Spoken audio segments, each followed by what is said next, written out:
7th August.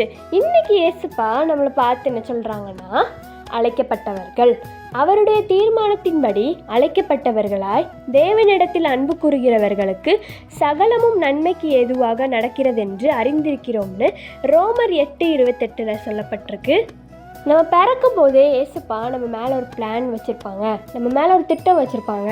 அந்த திட்டத்தின்படி நம்ம எல்லாரும் அழைக்கப்பட்டிருக்கிறோம். நம்ம எதுவும் சும்மா கடமைக்காக நம்ம அழைக்கப்படலை. நம்ம மேலே இருக்க ஒரு திட்டம் இருக்குது, அதனால நம்ம அழைக்கப்பட்டிருக்கோம். அப்படி நம்ம அழைக்கப்பட்டவர்களாக இருந்து நம்ம ஏசப்பா இடத்துல அன்பு கூறணும்.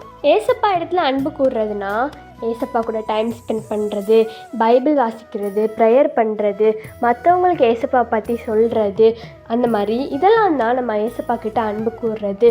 அப்படி நம்ம அன்பு கூறணும் அப்படின்னா சகலமும் எல்லாமே இந்த உலகத்தில் நிறைய இது இம்பாசிபிள் அந்த மாதிரி இருக்கும், அது கூட நம்மளுக்கு நன்மையாக நடக்கும். இயற்கைக்கு அப்பாற்பட்ட விஷயம் நம்ம கண்ணே பார்த்து ரொம்ப ஆச்சரியப்படும், இது எனக்கு தான் நடந்திருக்கா அப்படின்னு சொல்லி. அதனால் ஏசப்பா நம்மளை அழைச்சிருக்காங்க ஒரு தீர்மானத்தின்படி, அந்த தீர்மானத்தின்படி நம்ம நடப்போம். ஜெபம். அன்புள்ள தகப்பனே, இந்த நாளை காண செய்த கிருபைக்கு நன்றி அப்பா.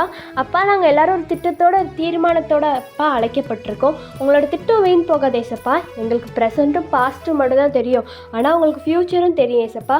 அதனால் உங்ககிட்ட நாங்கள் அன்பு கூர்ந்து சகலமும் எங்களுக்கு நன்மையை நாங்கள் பெற்றுக்கொள்ள எங்களுக்கு உதவி செய்யுங்க ஏசப்பா. நாங்கள் உங்ககிட்ட அன்பாக இருக்கிறது தடையாக இருக்கிற எல்லாத்தையும் நீங்கள் முறியடித்து எங்களுக்கு உதவி செய்யுங்க. இயேசுவின் மூலம் ஜெபிக்கிறோம் நல்ல பிதாவே, ஆமென். By truth of mercy, have a nice day.